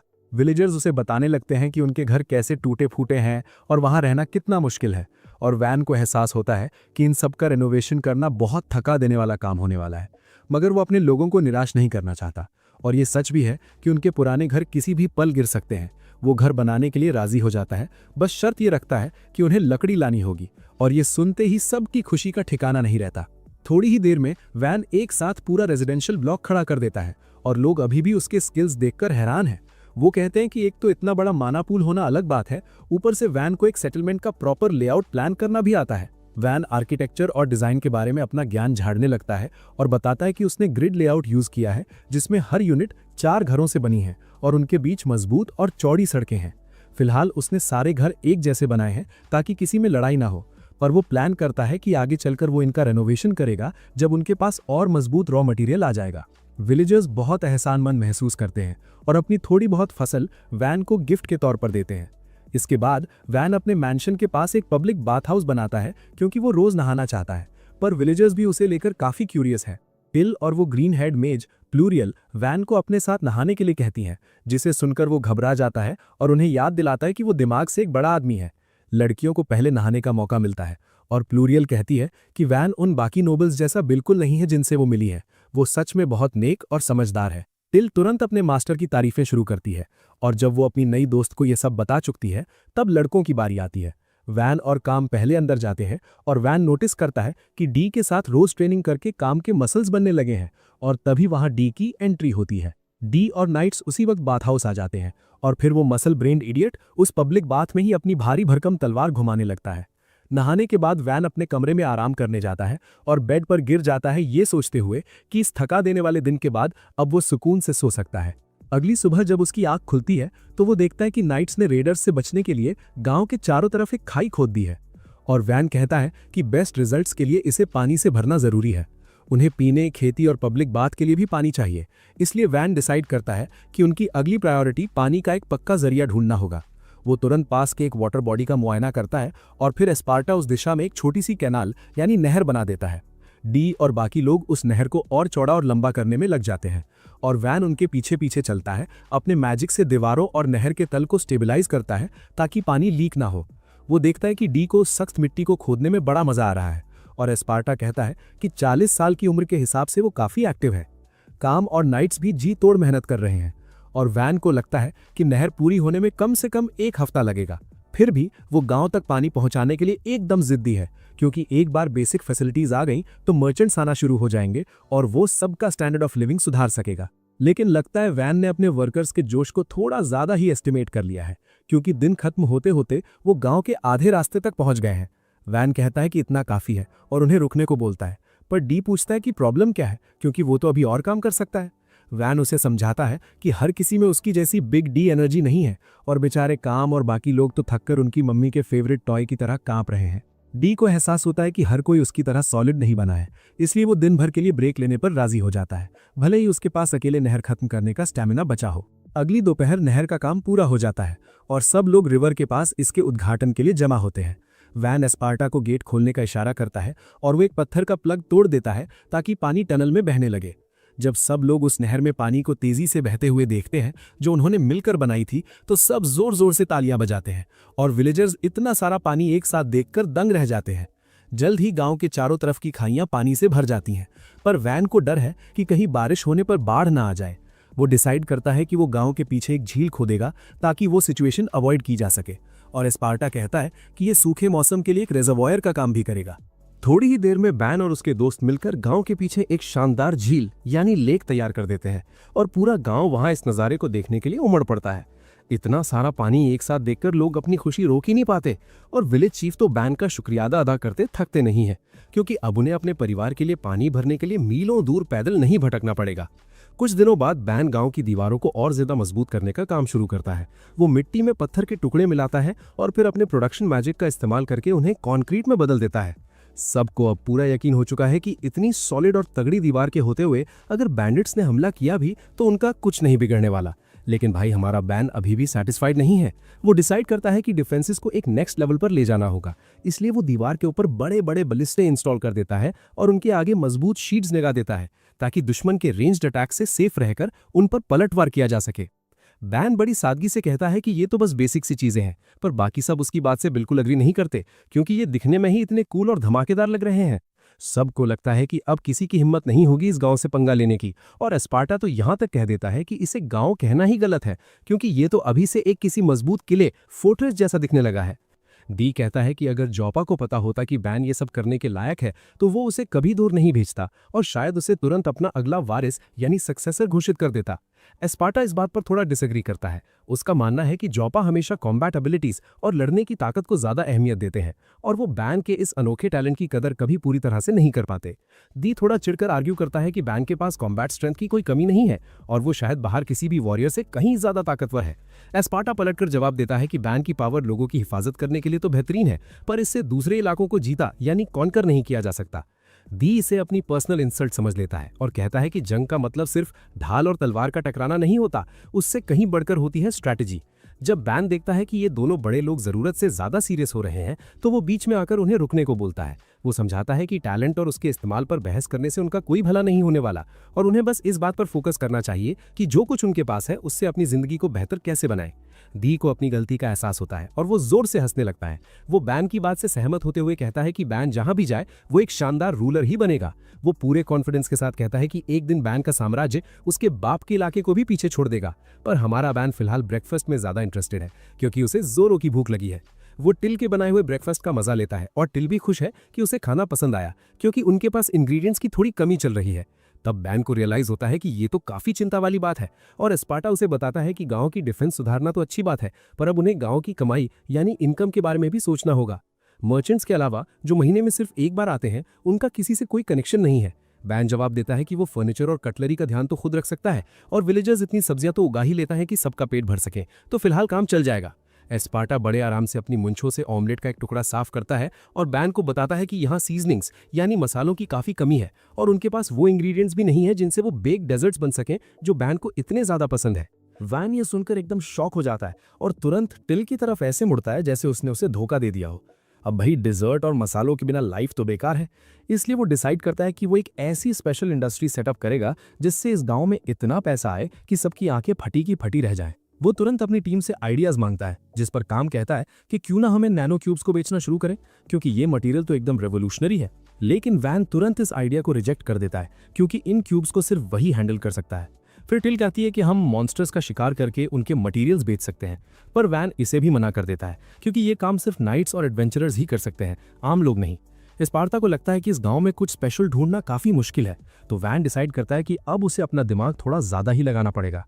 उसी दिन बाद में उसकी मुलाकात औरतों के ग्रुप के उस मोटे से बंदे फैटी से होती है। वो कहता है कि वैन, तुम्हारे सर्वेंट्स तुमसे बहुत प्यार करते हैं क्योंकि जब मैंने उनसे उनके वेपन्स दिखाने को कहा तो उन्होंने साफ मना कर दिया ताकि उनके वेपन्स खराब ना हो जाएं। वैन दोनों से थोड़ा निराश होता है और कहता है कि भाई वेपन्स तो चलाने के लिए होते हैं, अगर उन्हें बस संभाल कर रखोगे तो जरूरत पड़ने पर वो काम नहीं आएंगे। वैन उन्हें एनकरेज करता है कि अपने हथियार चलाओ। तभी वो मोटू एडवेंचरर और क्लेदर से बनी अपनी एक ढाल निकालता है। वो बड़े चौड़ में कहता है कि ये शील्ड बहुत मजबूत है और इससे वो उनके वेपन्स की पावर चेक कर सकता है, इसलिए वो उन्हें अटैक करने को कहता है। काम थोड़ा हिचकिचाते हुए मान जाता है और अपनी कटाना से उस ढाल पर एक हल्का सा टैप करता है। मिस्टर प्लस साइज्ड हंसते हुए कहता है कि ओए थोड़ा जोर तो लगाओ, ये कोई अटैक थोड़ी है। पर अगले ही पल उसकी फटकर हाथ में आ जाती है जब वो देखता है कि उसकी ढाल का एक हिस्सा कटकर नीचे गिर गया है। उसे यकीन ही नहीं होता कि उसकी इतनी महंगी ढाल एक झटके में बर्बाद हो गई। और ऊपर से वैन उसे बताता है कि वो तलवार जो मेटल की दिख रही है वो असल में सिर्फ लकड़ी वुड से बनी है। ये सुनकर वो मोटू बंदा बच्चों की तरह रोने लगता है, पर वैन तुरंत अपने मैजिक से उसकी शील्ड फिक्स कर देता है। तभी ऑर्थो वहां आता है और वैन से पूछता है कि क्या वो कुछ वैल्यूबल ओर्स खरीदना चाहेगा। वैन देखकर दंग रह जाता है कि वो रेयर मिनरल से भरी एक पूरी गाड़ी लेकर आया है। ऑर्थो समझाता है कि गांव के पास जो पहाड़ है वो ओर्स से भरे पड़े हैं और उन्हें ज्यादा दूर जाने की जरूरत भी नहीं पड़ी। उसके पास iron ore, copper ore, silver ore है और थोड़ा सा सोना भी, पर सबसे कीमती चीज थी मिथ्रिल ओर, जिसे देखकर वैन पागल ही हो जाता है। वो हैरान है कि पहले किसी ने इन रिसोर्सेज को ढूंढा क्यों नहीं। तो ऑर्थो कहता है कि ये जगह इतनी दूर और इनकन्वीनियंट है कि किसी ने यहाँ आने की जहमत ही नहीं उठाई। इसके बाद वैन आयरन ओर पर काम शुरू करता है और उसे भी नैनो क्यूब में बदल देता है। वो मोटो एडवेंचरर ये देखकर एक्साइटेड हो जाता है और वैन से पूछता है कि क्या वो इससे तलवारें बना सकता है। वैन को उसकी शील्ड तोड़ने का अभी भी थोड़ा बुरा लग रहा था, इसलिए वो उसके लिए एक स्वॉर्ड बनाने को राजी हो जाता है। वो बंदा उससे एक शॉर्ट स्वॉर्ड और एक लॉन्ग स्वॉर्ड मांगता है। वैन पहले शॉर्ट स्वॉर्ड बनाता है और पूरे फोकस के साथ हर डिटेल इमेजिन करता है कि वो ड्यूरेबल, शार्प और दिखने में एकदम शानदार हो। वो एडवेंचरर स्वॉर्ड देखकर झूम उठता है और बाकी सब उसे घेर लेते हैं, जबकि वैन उसी डिजाइन की एक लॉन्ग स्वॉर्ड भी तैयार कर देता है। ये देखकर बाकी एडवेंचरर्स के तो होश ही उड़ जाते हैं और वो सब वैन के पीछे पड़ जाते हैं कि उन्हें भी ऐसी ही तलवारें चाहिए। लेकिन क्योंकि ओर्स वही लाए थे, वैन डिसाइड करता है कि वो सबके लिए एक एक स्वॉर्ड बनाएगा। तभी प्लूरियल कहती है कि ये तलवारें मार्केट में बहुत महंगी बिक सकती हैं। वैन सोचता है कि अगर वो मिथ्रिल से स्वॉर्ड्स बनाए तो शायद कीमत और भी ज्यादा मिलेगी। तभी एस्पार्टा वहां पहुंचता है। वो मिथ्रिल और चेक करके बताता है कि ये बहुत रेयर है और अगर ये पहाड़ों के बाहर जंगल में ही मिल गया है तो इसका साफ मतलब है कि आसपास कोई डंजन है। वो समझाता है कि अगर यहाँ डंजन मिल गया तो ये गांव रातों रात फेमस हो जाएगा और हजारों लोग रोज यहाँ आने लगेंगे। ये इकोनॉमी के लिए तो अच्छा है, पर वैन जानता है कि फिलहाल वो इतने लोगों का बोझ नहीं उठा सकते। ऊपर से उसे डर है कि डंजन के लालच में दुश्मन देश या पड़ोसी नोबल्स उन पर हमला कर देंगे। प्लूरियल कहती है कि अगर डंजन मिल गया तो वैन के पिता तुरंत नाइट्स भेजेंगे इस पर कब्जा करने के लिए। वैन दुखी होकर कहता है कि उसके पिता ने तो उसे डिसोन कर दिया है, तो अगर ये गांव इंपॉर्टेंट बन गया तो उसे फिर से कहीं और भेज दिया जाएगा। प्लूरियल अब समझ जाती है कि वैन पहले इस गांव को एक मजबूत टेरिटरी बनाना चाहता है, इससे पहले कि वो डंजन की खबर बाहर फैलाए। ऑर्थो वादा करता है कि वो उस तरफ नहीं जाएंगे जहां डंजन हो सकता है और उसके दोस्त भी मान जाते हैं। वैन उनका शुक्रिया अदा करता है कि उन्होंने इतना बड़ा राज छुपाया, भले ही डंजन ढूंढने में उनका ज्यादा फायदा होता। कुछ ही वक्त में वैन बेहतर मटेरियल से गांव का हुलिया बदल देता है, पर टिल को फिक्र है कि वो जरूरत से ज्यादा काम कर रहा है। तभी एक विलेजर भागता हुआ आता है और चिल्लाता है कि आर्मर्ड लिजर्ड मॉन्स्टर्स का एक झुंड गांव की तरफ बढ़ रहा है। वैन तुरंत सबको दीवारों के अंदर आने का ऑर्डर देता है और गेट लॉक कर देता है। विलेजर्स उन मॉन्स्टर्स को देखकर कांप रहे हैं, पर वैन उन्हें हौसला देता है कि अगर वो साथ मिलकर लड़ें तो वो किसी भी मुश्किल को हरा सकते हैं। वैन की बातों से सब मोटिवेट हो जाते हैं और कसम खाते हैं कि वो अपने गांव की हिफाजत के लिए आखिरी दम तक लड़ेंगे। वैन तुरंत उन्हें दीवारों पर जाने और बलिस्टे संभालने को कहता है। काम उसे बताता है कि ऑर्थो और उसका ग्रुप शिकार पर गए हैं, इसलिए किसी को कमान संभालनी होगी, और वैन खुद अपने सिटीजन्स के साथ ऊपर जाने का फैसला करता है। पर टिल रोते हुए उसका हाथ पकड़ लेती है। वैन भले ही कोई सिंप ना हो, पर वो उसे दुख नहीं देना चाहता, इसलिए वो डी से कहता है कि वो ऊपर जाए और उसे रियल टाइम सिचुएशन बताता रहे, जबकि वो खुद जमीन पर रहकर ऑर्डर्स देगा। डी उसका ऑर्डर मानता है और तुरंत दीवार पर चढ़ता है, पर सामने का नजारा देखकर उसके भी होश उड़ जाते हैं। वो डी को बताता है कि लगभग 40 आर्मर्ड लिजर्ड्स उनकी तरफ बढ़ रही हैं और भाई उनकी ऊंचाई 8 मीटर्स के आसपास है, यानी फ्रीडम यूनिट्स में समझो तो 3 हाथी एक के ऊपर एक खड़े हों। ये देखकर डी थोड़ा घबरा जाता है, क्योंकि बड़े बड़े वेटरन नाइट्स का ग्रुप भी एक अकेली आर्मर्ड लिजर्ड को गिराने में पसीने छोड़ देता है, और यहाँ उनके पास गिने चुने ट्रेन फाइटर्स ही हैं। वैन तुरंत कमान संभालता है और उसे जायंट क्रॉसबोज में लोहे के तीर आयरन एरोज लोड करने का ऑर्डर देता है, और डी बिना वक्त गवाए आगे बढ़ जाता है। उसके नाइट्स उसे वार्न करते हैं कि इन लिजर्ड्स की स्किन इतनी सख्त है कि नॉर्मल हथियार उनके स्केल्स को खरोच तक नहीं पाएंगे, और डी ये बात अच्छे से जानता है। वो कहता है कि अब तक उसने अपनी जिंदगी की सारी जंगें जीती हैं, पर इस बार वो अपने दिमाग की जगह वैन के दिमाग और उसके फैसले पर भरोसा करना चाहता है। वो सबको बलिस्ता लोड करने का हुक्म देता है और फिर जोर से चिल्लाता है, फायर। जैसे ही तीर लिजर्ड से टकराते हैं, वो एक पल के लिए गायब हो जाते हैं, और डी को समझने में थोड़ा वक्त लगता है कि जहां जहां तीर लगे हैं वहां उन मॉन्स्टर्स के शरीर में बड़े बड़े छेद हो चुके हैं। वो आर्मर्ड लिजर्ड्स इनर्शिया की वजह से कुछ सेकंड्स तक आगे बढ़ती हैं और फिर ढेर होकर जमीन पर गिर जाती हैं, और पहली ही बार में गांव वाले 10 लिजर्ड्स को ढेर कर देते हैं। डी वैन के बनाए हथियारों की क्वालिटी देखकर दंग रह जाता है, और साथ ही उन विलेजर्स से भी काफी इंप्रेस होता है, जो पता नहीं कैसे मेरे कॉल ऑफ ड्यूटी के रैंक्ड मैचेस वाले टीममेट से भी अच्छा एम कर रहे थे। वो सबको राउंड 2 के लिए तैयार होने को कहता है, पर नाइट्स बताते हैं कि अब हर बलिस्ता के लिए सिर्फ एक ही लोहे का तीर बचा है। डी कहता है कि जो है वही लोड करो और चला दो, और वो कुछ और लिजर्ड्स को मार गिराने में कामयाब हो जाते हैं, लेकिन अभी भी लगभग आधी लिजर्ड्स बची हुई थी और उनका एमो खत्म हो चुका था। डी ये खबर वैन तक पहुंचाता है, और वैन तुरंत इस प्रॉब्लम का सोल्यूशन ढूंढने लगता है। तभी उसे अचानक याद आता है कि कैसे काम की लकड़ी की तलवार ने फैटी की हाई स्पेक शील्ड को मक्खन की तरह काट दिया था, और वो सोचता है कि शायद ये लकड़ी आर्मर्ड लिजर्ड्स पर भी काम कर जाए। वो डी को लकड़ी के तीर यूज करने को कहता है। नाइट्स को लगता है कि ये पागलपन है, क्योंकि लकड़ी भला उस स्टील जैसी सख्त स्किन के पार कैसे जाएगी। डी उन्हें चुप करा देता है और कहता है कि वैन ने पहले ही उन्हें कई बार गलत साबित किया है, इसलिए वो उस पर पूरा भरोसा करेगा। वो सबको विलेजर्स को लकड़ी के तीर लोड करके चलाने का ऑर्डर देता है, और हैरानी की बात यह है कि वो लकड़ी के तीर भी लिजर्ड्स के पार निकलने लगते हैं, भले ही वो बीच में अटक जाए। खुशकिस्मती से वो तीर उनके वाइटल ऑर्गन्स तक पहुंच रहे थे और उन्हें तुरंत ढेर कर रहे थे, और अब डी समझ गया था कि उन्हें हरा पाना नामुमकिन है। वो विलेजर से कहता है कि फिर से लोड करो और फायर करो, क्योंकि आज रात सबको लिजर्ड मीट की दावत मिलने वाली है। गांव वाले उसकी बात मानते हैं और आर्मर्ड लिजर्ड्स पर तीरों की बारिश कर देते हैं, जिससे जो थोड़ी बहुत बची थी वो भी साफ हो जाती हैं। डी बड़े गर्व से वैन और बाकी सबके सामने अपनी जीत का ऐलान करता है, और सब जोर जोर से जश्न मनाने लगते हैं। टिल वैन को जोर से गले लगा लेती है, जबकि वैन अभी भी ये प्रोसेस कर रहा है कि उसके लकड़ी के हथियार इतने खतरनाक मॉन्स्टर्स पर कैसे काम कर गए। दीवार के ऊपर खड़े नाइट्स डिस्कस करते हैं कि उनकी साइड से एक भी बंदा घायल नहीं हुआ और एमो भी काफी बचा है। डी को लगता है कि लड़ाई इतनी जल्दी खत्म हो गई कि उसे थोड़ा अधूरा सा लग रहा है, पर यह इस बात का सबूत था कि वैन की एबिलिटी कितनी ओपी है।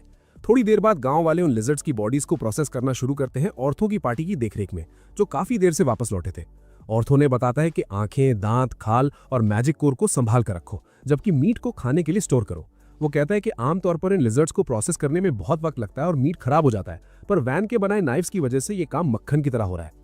तभी वैन वहां आता है और मीट का पहाड़ देखकर फैसला करता है कि वो इस जीत की खुशी में एक शानदार पार्टी देंगे। रात को जश्न शुरू होता है और लोग जी भरकर मीट खाते हैं। ऑर्थो का ग्रुप वैन से बात करते हुए कहता है कि उनके बनाए हथियार कमाल के हैं।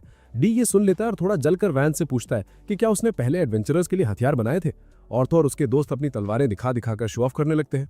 डी को थोड़ी जलन होने लगती है और वैन से कहता है कि मेरे लिए भी एक स्वॉर्ड बना दो, और उसके लिए वो ब्लैंक चेक देने को भी तैयार है। बाकी नाइट्स भी वैन से हथियार मांगने लगते हैं और वो थोड़ा शर्माते हुए कहता है कि वो उनसे पैसे नहीं ले सकता, पर अभी वो थोड़ा बिजी है। वो वादा करता है कि गांव के मामले सुलझते ही वो उनके लिए नया गियर बनाएगा और नाइट्स इससे खुश हो जाते हैं। इसके बाद ऑर्थो वैन को बताता है कि वैसे तो एक आर्मर्ड लिजर्ड 20 गोल्ड कॉइन्स में बिकती है, पर क्योंकि मीट खराब हो जाएगा तो उन्हें लगभग 8 गोल्ड कॉइन्स पर लिजर्ड मिल सकते हैं। ये फिर भी बहुत बड़ा अमाउंट था और वैन सोचने लगता है कि वो इतने सारे पैसों का क्या करेगा। तभी एस्पार्ता एक बुरी खबर देता है कि अगर कोई गांव 100 गोल्ड कॉइन से ज्यादा कमाता है तो उसका आधा हिस्सा टैक्स के रूप में मार्किस को देना पड़ता है। ये सुनकर वैन को ऐसा लगता है जैसे उसकी लाइफ की सारी सेविंग्स किसी क्रिप्टो स्कैम में उड़ गई हो, और वो पूछता है कि क्या टैक्स चोरी करने का कोई रास्ता है। एस्पार्ता मना कर देता है क्योंकि इतने सारे मटेरियल की सेल छुपाना नामुमकिन है और वैन की सारी उम्मीदें टूट जाती हैं। पर उसे सबसे ज्यादा डर इस बात का है कि उसके बाप को इस गांव की अहमियत पता चल जाएगी और वो उसे फिर से किसी दूर दराज जगह भेज देगा। अचानक एस्पार्ता को एक सोल्यूशन सूझता है। वो कहता है कि वो जल्पा के बजाय सीधा मिर्सिया को रिपोर्ट कर सकते हैं। वैन को समझ आता है कि वो इन लिजर्ड्स को हराने का सारा क्रेडिट अपने बड़े भाई को दे सकते हैं, जिससे उनकी हरकतें छुपी रहेंगी और वो इसी गांव में और वक्त तक रुक पाएंगे। अगले दिन 2 मर्चेंट्स गांव आते हैं और सामने इतनी बड़ी किले जैसी दीवार देखकर उनके तोते उड़ जाते हैं। वो एक दूसरे पर चिल्लाने लगते हैं कि गूगल मैप्स गलत पड़ा और रास्ता भटक गए। तभी वैन गेट के ऊपर प्रकट होता है और उनका स्वागत करता है। मर्चेंट्स हैरान है क्योंकि वो वैन को मार्किस के जीनियस बेटे के रूप में पहचानते हैं और सोचते हैं कि वो यहाँ क्या कर रहे हैं। वो अपना इंट्रो बेल और रैंगो के रूप में देते हैं, जो मेरी चेंबर ऑफ कॉमर्स से है, और वैन उन्हें अंदर बुला लेता है। जैसे ही वो दोनों भाई वेयरहाउस पहुंचे, आर्मर्ड लिजर्ड्स का ढेर देखकर उनके जबड़े जमीन पर गिर गए। उन्हें यकीन ही नहीं हो रहा कि इतने छोटे गांव ने इतने सारे मॉन्स्टर्स का शिकार किया है। पर वैन बस ये जानना चाहता है कि क्या वो ये सब खरीद सकते हैं।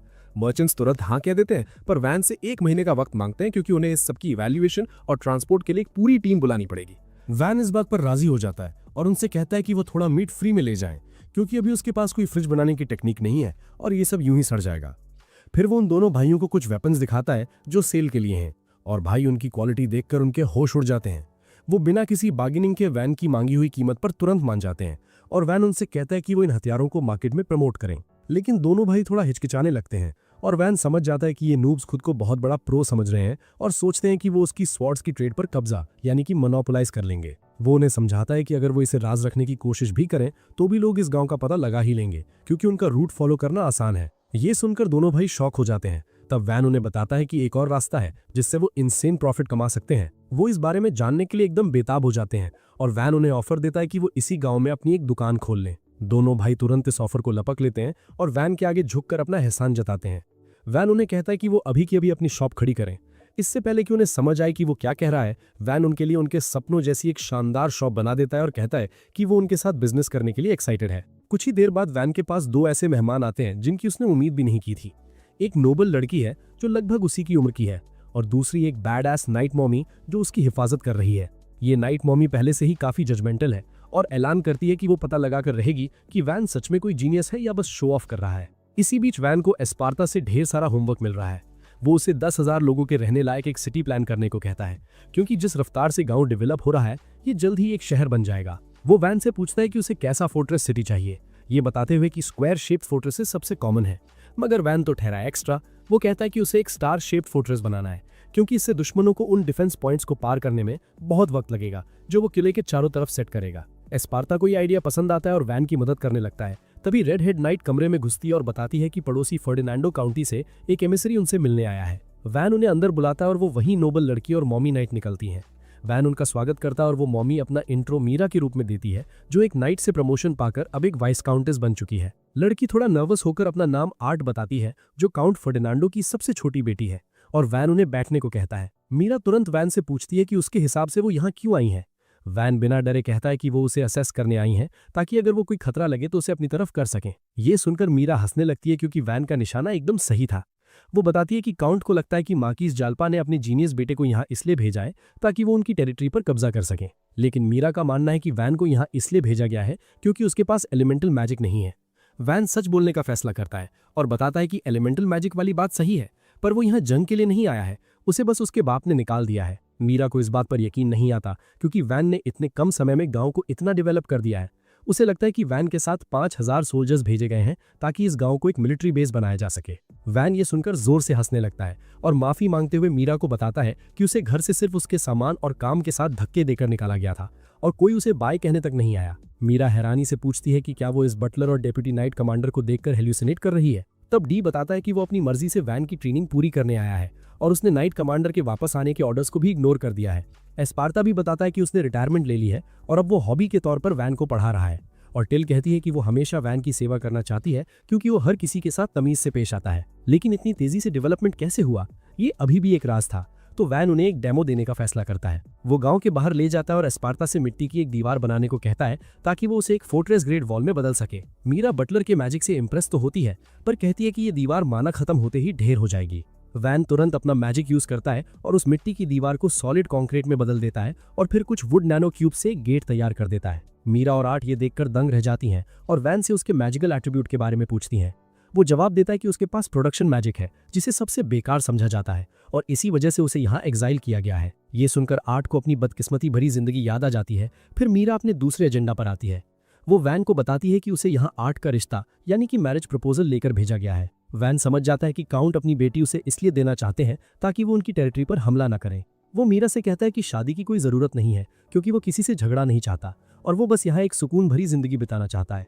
मीरा उसे बताती है कि पहले वो नहीं चाहती थी कि आर्ट की एंगेजमेंट किसी गुमनाम गांव के लॉर्ड से हो क्योंकि ऐसी घटिया जगह पर वो खुश नहीं रह पाएगी, पर वैन का पोटेंशियल और उसका कैरेक्टर देखकर अब वो इस शादी के सपोर्ट में है। वो वैन की इंटेलिजेंस, करिश्मा और उसके विल पावर की तारीफ करने लगती है और कहती है कि अगर ये लीगल होता तो वो खुद उससे शादी कर लेती। वैन एक मॉमी वाइफू का ख्याल से एक्साइटेड तो होता है, पर बदकिस्मती से उसे अभी सिर्फ आर्ट ही मिल सकती है। मीरा आर्ट से पूछती है कि क्या वो वैन से शादी करना चाहती है क्योंकि उसे इससे बेहतर लड़का नहीं मिलेगा। आर्ट शर्मा के कहती है कि वैन एक अच्छा लड़का है, पर उसने अभी शादी के बारे में सोचा नहीं है। वैन भी उसे कहता है कि वो अपना वक्त ले क्योंकि ये उसकी लाइफ का सबसे बड़ा डिसीजन है। मीरा बताती है कि वो रात भर गाँव में ही रुकेंगी ताकि वो आराम से सोच सके। वैन थोड़ा शॉक्ड होता है, पर जब मीरा मैंशन में कमरे के बारे में पूछती है तो वो उनके लिए एक शानदार इन यानी होटल बनाने का फैसला करता है। इसके बाद वो डिनर करते हैं और वैन उस लड़की के बारे में और जानने की कोशिश करता है जो शायद उसकी फ्यूचर वाइफू बन सकती है। वो बताती है कि उसे फूल और डॉल्स जैसी क्यूट चीजें पसंद है और वैन उन डॉल्स को देखने की इच्छा जताता है।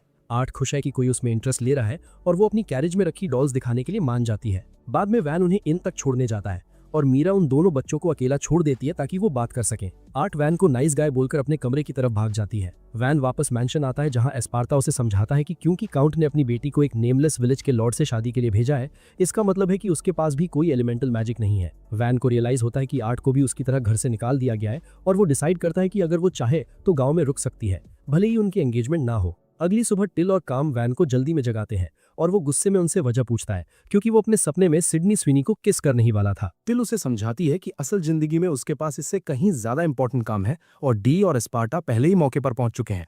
वैन उनसे रिक्वेस्ट करता है कि कम से कम उसे ढंग से बताएं तो सही कि हो क्या रहा है। तब टिल कहती है कि उसे सब कुछ लेक वैन पहुंचकर खुद ही पता चल जाएगा, वही झील जो उसने कुछ दिन पहले बनाई थी। वैन ये जानकर काफी शॉक हो जाता है कि गांव वालों ने उस झील का नाम उसके नाम पर रख दिया है और वो तुरंत अपने दिमाग में एक नोट बनाता है कि उन्हें गांव का नाम अपने नाम पर रखने से रोकना होगा। वो जल्दी ही झील के किनारे पहुंचता है जहां पूरा गांव पहले से ही जमा था। डी उसे सीधा उस हंगामे की वजह तक ले जाता है जो असल में झील में छुपी एक नन्ही सी मरमेड थी। एस्पार्टा वैन को बताता है कि मरमेड्स आमतौर पर घने जंगलों की खूबसूरत नदियों में रहती हैं जहां इंसान उन्हें गंदा करने के लिए नहीं पहुंच सकते, लेकिन वैन की बनाई इस झील में कुछ मरमेड्स प्रकट हो गई हैं और कोई समझ नहीं पा रहा कि इतनी रेयर स्पीशीज इतनी दूर यहां तक कैसे आई। वैन फैसला करता है कि वो खुद मरमेड से बात करके उसके यहाँ आने का कारण जानेगा, पर वो उसके सवालों का कोई जवाब नहीं देती। वो सोचता है कि क्या ये बहरी है या इसे इंसानी जुबान समझ नहीं आती। फिर वो एक ऐसा नुस्खा निकालता है जो पक्का काम करेगा। वो टिल और काम को ढेर सारा मीट लाने का ऑर्डर देता है क्योंकि जैसा वैन ने सोचा था, खाने की भाषा हर कोई समझता है। रोस्टेड मीट को देखकर मरमेड उसकी तरफ तैरती हुई आती है और पूछती है कि क्या वो सच में इसे खा सकती है। वैन कहता है कि ये शक तुम्हारा ही है, और जैसे ही मरमेड उसे खाती है उसे एहसास होता है कि ये तो उसी आर्मर्ड लिजर्ड का मांस है। वो पूछती है कि इन खतरनाक लिजर्ड्स को किसने हराया और इससे पहले कि वैन हम्बल बनकर गांव की टीम वर्क को क्रेडिट देता, सब लोग एक सुर में चिल्ला उठते हैं कि ये सब अकेले वैन ने किया है। मर्मेड ये जानकर काफी सैटिस्फाइड लगती है और वो तुरंत पानी के अंदर जाकर गायब हो जाती है। वैन सोचता है कि शायद वो जल्दी वापस आएगी, पर एस्पार्टा को ऐसा नहीं लगता क्योंकि मर्मेड्स बिग फुट से भी ज्यादा शाय होती हैं। पर हैरानी की बात यह थी कि अगले ही दिन पूरा का पूरा मर्मेड क्लैन वैन के दरवाजे पर हाजिर हो जाता है और उन्हें देखकर वैन के होश उड़ जाते हैं। उसे लगता है कि शायद वो इसलिए आए हैं क्योंकि उसने आर्मर्ड लिजर्ड्स को हराया था, और वो सोचता है कि क्या ये मर्मेड्स उन बड़े स्केली मॉन्स्टर्स की पूजा करती हैं। एस्पार्टा उसके इस आइडिया को एकदम बकवास बताता है और कहता है कि बेहतर होगा अगर हम सीधा उनसे ही पूछ लें। तभी मर्मेड्स का वो बड़ा और डरावना सा दिखने वाला लीडर आगे आता है और वैन का शुक्रिया अदा करता है कि उसने कल उसकी बेटी के साथ इतना अच्छा बर्ताव किया। वैन कहता है कि मोस्ट वेलकम, और फिर मर्मेड किंग पूछता है कि क्या सच में उसने उन आर्मर्ड लिजर्ड्स को धूल चटाई है। वैन हाँ तो कहता है, पर साथ में ये भी ऐड करता है कि ये एक टीम एफर्ट था। मगर उसकी ये बात कोई नहीं सुनता और सब आपस में फुसफुसाने लगते हैं कि एक छोटे से बच्चे ने इतने ताकतवर मॉन्स्टर्स को हरा दिया। मर्मेड किंग अचानक वैन को एक हीरो घोषित कर देता है और ऐलान करता है कि उसे उसकी बेटी लोटा से शादी करने की इजाजत है। वैन ये सुनकर थोड़ा घबरा जाता है और मर्मेड किंग उससे पूछता है कि क्या उसे लोटा पसंद नहीं आई। वो उसे यकीन दिलाता है कि जब लोटा बड़ी होगी तो वो सबसे बड़ी मम्मी बनेगी। लेकिन वैन सिर्फ प्रेजेंट को देख रहा है और वो मर्मेड किंग से कहता है कि उसकी बेटी अभी महज एक बच्ची है। वो कहता है कि लोटा को अभी शादी का एस भी नहीं पता, जबकि दूसरी तरफ वो लड़की उसे हमेशा के लिए बांधने की कोशिश कर रही है। वो किंग से पूछता है कि आखिर क्या वजह है जो वो उसका रिश्ता ऑफर कर रहे हैं।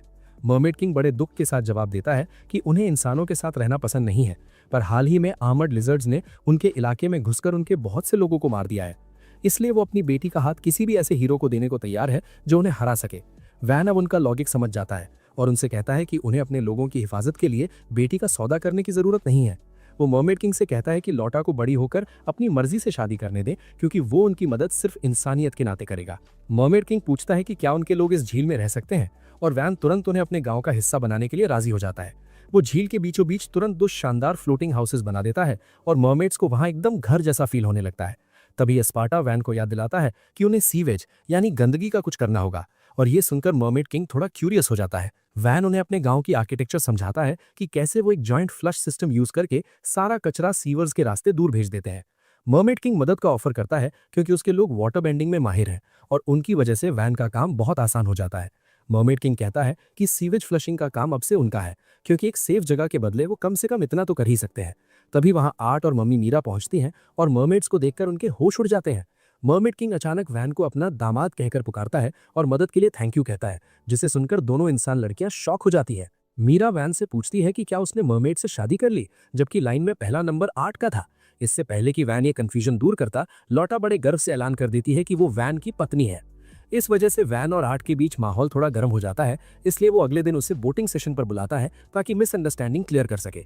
आर्ट उसे बताती है कि उसने पहले ही मम्मी से सारी डिटेल सुन ली है, इसलिए अब कोई कंफ्यूजन नहीं है। वैन ये सुनकर चैन की सांस लेता है और फिर आर्ट उसकी तारीफ करने लगती है कि कैसे उसने एक पूरी झील बना दी और गांव को इतना डेवलप कर दिया।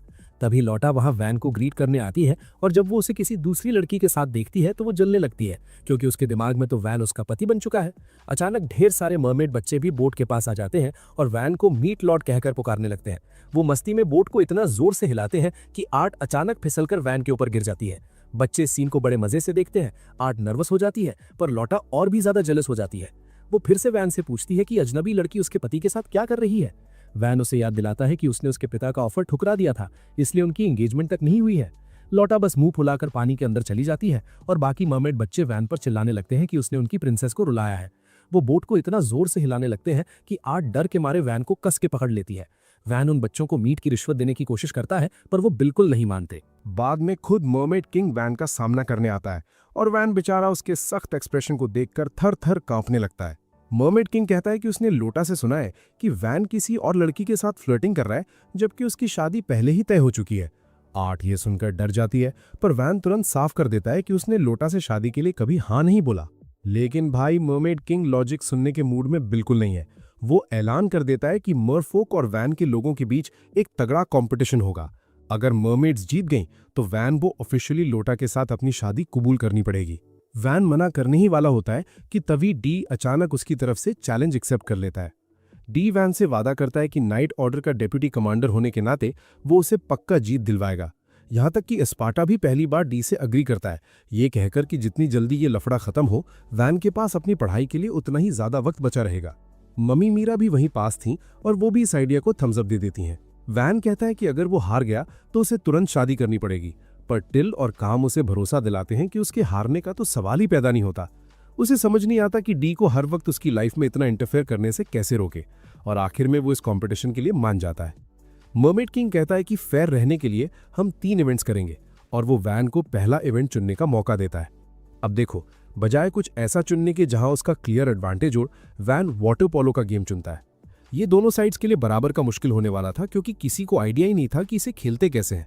वैन पहले पॉन्ड के बीच में एक पूल बनाता है और सबको रूल समझाना शुरू करता है। स्पार्टा हैरान है क्योंकि उसने कभी ऐसे गेम के बारे में सुना नहीं, और टिल कहती है कि वैन सच में महान है क्योंकि उसे वो चीजें भी पता है जो पुराने बटलर को नहीं मालूम। खैर, मम्मी मीरा वैन से कहती है कि जो स्विमसूट्स उसने बनाए हैं वो इस एनिमे में गूनर्स को अट्रैक्ट करने के लिए काफी सही है, जबकि डी किसी जिम ब्रो की तरह अपने मसल्स फ्लेक्स करने में बिजी है। वैन मीरा से पूछता है कि क्या वो गेम में हिस्सा लेगी। वो हाँ कहती है, क्योंकि वो चाहती है कि वैन मर्मेड प्रिंसेस के बजाय आर्ट से शादी करे, और उसे प्रोटेक्ट करने के लिए वो कुछ भी करेगी। जल्द ही गेम शुरू होता है, जिसमें मीरा और टिल वैन के गांव को रिप्रेजेंट कर रही हैं, जबकि लोटा और उसके डैड मर्मेड्स की तरफ से खेल रहे हैं। जैसे ही गेम शुरू होता है, मर्मेड किंग एक शानदार सर्विस एस स्कोर करता है। जल्द ही दोनों मर्मेड्स इंसानों पर भारी पड़ने लगती हैं, जो कि किसी दिमाग वाले बंदे के लिए कोई हैरानी की बात नहीं होनी चाहिए। हाफ टाइम तक पॉइंट्स का गैप देखकर टिल अपनी उम्मीद खोने लगती है, पर मीरा ये सुनकर भड़क जाती है।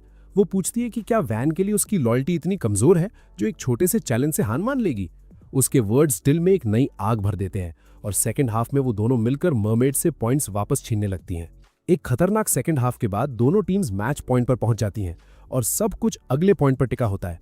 मीरा मर्मेड किंग के स्पाइक को ब्लॉक करने के लिए छलांग लगाती है, पर वो उसे पार कर लेता है, और टिल भी उसे डिफेंड नहीं कर पाती। इसके साथ ही मर्मेड्स पहला राउंड जीत जाती हैं। टिल का दिल टूट जाता है, पर मीरा बिल्कुल मेरे उस कजिन की तरह एक्ट करती है जो 8वीं बार हाईक्यू बिंज वॉच कर रहा हो। वैन को उसे इतना होपफुल देखकर बिल्कुल खुशी नहीं होती, क्योंकि वो पहला गेम हार चुके हैं। फिर मर्मेड किंग उसके पास दूसरे गेम का आइडिया लेकर आता है। वो इसे सिंपल रखता है और कहता है कि हम एक स्विमिंग रिले रेस करेंगे। वैन को रियलाइज होता है कि अब तो वो गया, क्योंकि पानी में मर्मेड्स को हराना नामुमकिन है। मगर डी कहता है कि ये तो सुपर इजी, बेयरली एन इनकन्वीनियंस, और काम भी टीम में शामिल होने के लिए आगे आता है। जल्द ही कंपटीशन शुरू होता है। लोटा और काम डाइव लगाते हैं, और जैसा सबने सोचा था, लोटा तुरंत एक अच्छी लीड बना लेती है। काम उसे पकड़ने के लिए जी तोड़ मेहनत करता है, पर लोटा तो बड़े आराम से तैर रही है। वो अपने टीममेट को टैग करने के लिए पानी के नीचे और भी तेज तैरने लगती है। काम किसी तरह उसके पीछे पीछे पहुंचता है, और जैसे ही वो डी को टैग करता है, असली खेल शुरू होता है। डी बटरफ्लाई स्ट्रोक करना शुरू करता है, जो स्विमिंग का सबसे मुश्किल तरीका है, और वैन सोचता है कि इसने फ्रंट क्रॉल के बजाय ये क्यों चुना। बाकी नाइट्स बताते हैं कि बटरफ्लाई स्ट्रोक से डी अपने मसल्स का पूरा पावर यूज कर सकता है। वो एक मोटर बोट की तरह तेजी से आगे बढ़ता है, मर्मेड को पीछे छोड़ता है और कंपटीशन जीत जाता है। मर्मेड किंग को यकीन नहीं होता कि वो स्विमिंग में हार गए, पर डी को अपनी उपलब्धि यानी अचीवमेंट पर बड़ा गर्व है। वो खुशी खुशी पॉन्ड से बाहर निकलता है, पर उसे यह एहसास नहीं होता कि वो इतनी तेज तैरा था कि वाटर प्रेशर की वजह से उसके स्विमसूट के चिथड़े उड़ गए हैं। उसके बाद मर्मेड किंग वैन के पास आता है, अभी भी अपनी हार को हजम नहीं कर पा रहा, पर मामले को हमेशा के लिए सुलझाने के लिए तैयार है। वो वैन से कहता है कि वो तीसरा और आखिरी गेम चुने, और वैन एक ऐसा आइडिया निकालता है जो दोनों साइड्स के लिए एकदम फेयर हो। वो एक आइस शेविंग मशीन बनाता है और प्लूरियल से कुछ बर्फ तैयार करने को कहता है, जिसे वो शेव करके उस पर फ्लेवर्ड सिरप्स डालता है। सब कंफ्यूज्ड है कि आखिर करना क्या है। तब वैन बताता है कि आखिरी competition shaved ice eating contest है, और वो खुद इसमें हिस्सा लेगा। वो एक पार्टनर मांगता है, और आर्ट अपना हाथ उठाती है, जिसे देखकर सब हैरान हो जाते हैं। जल्द ही सब लोग मर्मेड के रेस्ट हाउस में जमा होते हैं, और चारों पार्टिसिपेंट्स के हाथ में शेव्ड आइस का एक बड़ा बोल होता है। वैन सोचता है कि ये कुछ ज्यादा ही बड़ा है, जबकि मीरा आर्ट से कहती है कि अभी भी वक्त है, वो उसकी जगह ले सकती है। पर आर्ट अपने फ्यूचर हस्बैंड के लिए लड़ना बंद नहीं करती, और जैसे ही स्पार्टा इशारा देता है, सब लोग तेजी से शेव्ड आइस खाना शुरू कर देते हैं। उनमें से एक भी बंदा उस ब्रेन फ्रीज से नहीं बचता जो बर्फ खाने से होता है, लेकिन मर्मेड किंग ने ठान ली है कि वो लोटा की शादी वैन से करवा कर रहेगा। वो ब्रेन फ्रीज को बर्दाश्त करता है और बर्फ खाता रहता है, और लोटा भी उसके पीछे पीछे वही करती है। वैन को लगता है कि अब वो हारने वाले हैं, तभी आर्ट अपने ब्रेन फ्रीज से निकलकर एक एक चम्मच करके बर्फ खाना शुरू करती है। इससे वैन को हिम्मत मिलती है, और वो भी फिर से खाने में लग जाता है। कुछ मिनट की सबसे इंटेंस आइस ईटिंग कॉन्टेस्ट के बाद वैन और आर्ट अपने बोल्स खत्म कर लेते हैं और कंपटीशन जीत जाते हैं। मर्मेड किंग बड़े दिल से अपनी हार कबूल करता है, और वैन खुश है कि अब उस पर लोटा से शादी का दबाव नहीं रहेगा। फिर भी मर्मेड किंग उसे अभी भी दामाद यानी सन इन लॉ ही बुलाता है, और कहता है कि उसने खुद को उसकी बेटी के और भी ज्यादा लायक साबित कर दिया है।